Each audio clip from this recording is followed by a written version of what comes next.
Okay, welcome to lesson number 39. 2 ways to grow gross margin dollar per full-time equivalent employee. We've been through this theme before, but I keep wanting to sort of bring it back and add some more things and different things to it. One main thing is to say, let's pursue busyness. Let's hire X% more salespeople to go bang on doors. Let's do X% more telemarketing calls. Let's do X% more catalog drops from airplanes. Let's do X% more contacting of new, fresh customers. We need new customers. And then if we get Y% more new accounts, they're going to give us Z% more orders. And then everything's going to be good, because if that sales grows, the margin grows, and we all need to be a little busier anyway, so some of that margin will flow to the bottom line, and we'll have economies of scale. So that's been an old belief, but when we actually look at the cost to serve math, we realize, oh, actually, as we do that in a mature world where things are consolidating and minnows are dying, it's an increasing or decreasing return to increasing losses proposition from a busyness economics viewpoint.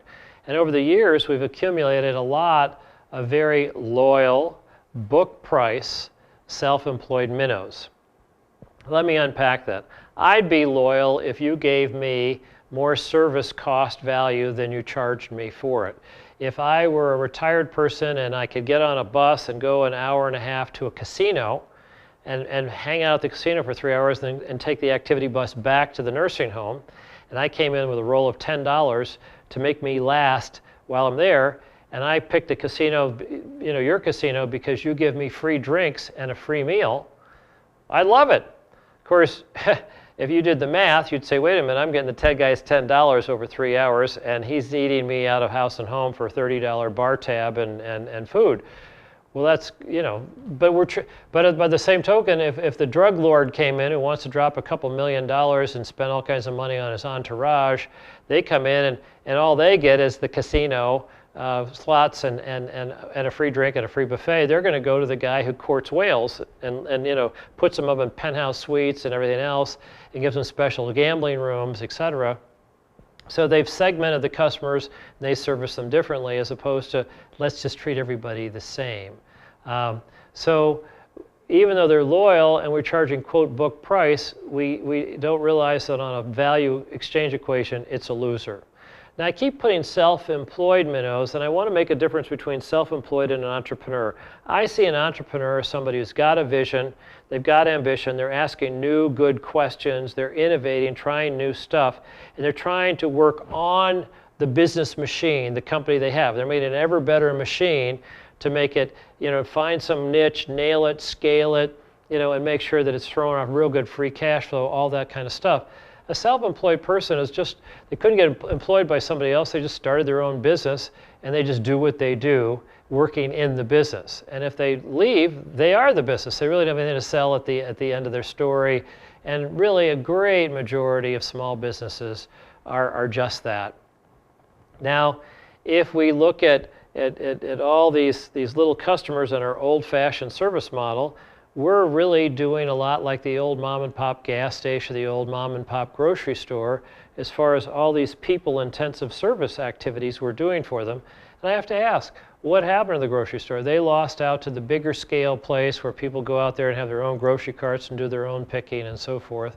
The mom and pop gas station lost, first it was do-it-yourself pumping, then they got rid of all the automotive because that became so exotic and specialized per brand, it's gone back to the dealers, etc. So, when we look at these minnows, how are we going to spin them out and reservice them? And we've got two choices. We could say, well, actually what we're going to do is we're going to, unbundle delivery and charge a freight charge with a operating profit margin built into the freight charge. We're going to make money on our trucking delivery stuff.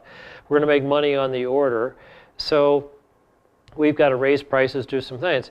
Well, this is going to be a different value prop, and a lot of them are all going to whine and complain. I wouldn't, I'm entitled. I don't want to give them my free drinks at the casino type of thing. But they may not have a Beck's alternative, so they actually, a lot of them stay. But over time, they're going to generally sort of keep dying or, drifting away. So although we make money on them over time, it's a harvest strategy. Long term, this is not our future. If you're dedicated to a big honking warehouse and you want outside salespeople to go to market, then you're going to have to focus on the 20% of the customers that are 80% of the spend volume. And you're going to have to go out there and have supply chain math solutions and vocabulary in your quiver, because some of your best, biggest progressive customers want to move that way. They want to consolidate their vendors, and they should be keeping you as opposed to getting rid of you, type of thing.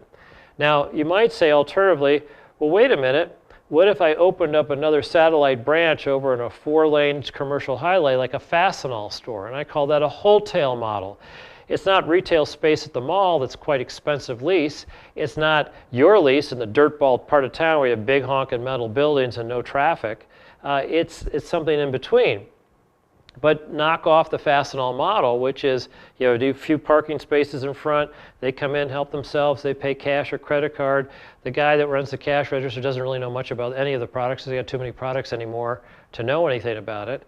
And the margin percents were running 57, 58%. So but for that to work, you've got to get 3 times the minnows you currently have. And that's why you need to be over in a place where you can see, and that becomes a whole other game. And the truth of the matter is, the wholesale market is quite tricked out. I mean, lots and lots of people have gotten into that space.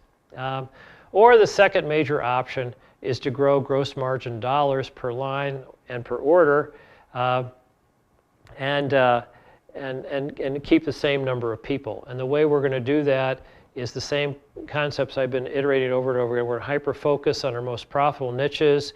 We're going to pick the 5-5-5 in those niches and take them to the next level. We're going to look at the SKU whale curve, and we're going to beef the super profitable ones and figure out how to bundle, supply, customized spice, rack, etc. Blend of solutions to get more consolidation with the little popular picks. And we're going to basically go out and become buy, sell, process tuners. We're going to take all of our buy, sell processes and looking at the detail of the math, figure out how to help that customer tune their buying efficiency effectiveness up, which is a happy byproduct, gives us more share of the customer, larger margin dollar per line per order, so forth. I'll get into some specific steps of dominating a niche in the next lesson. Thank you.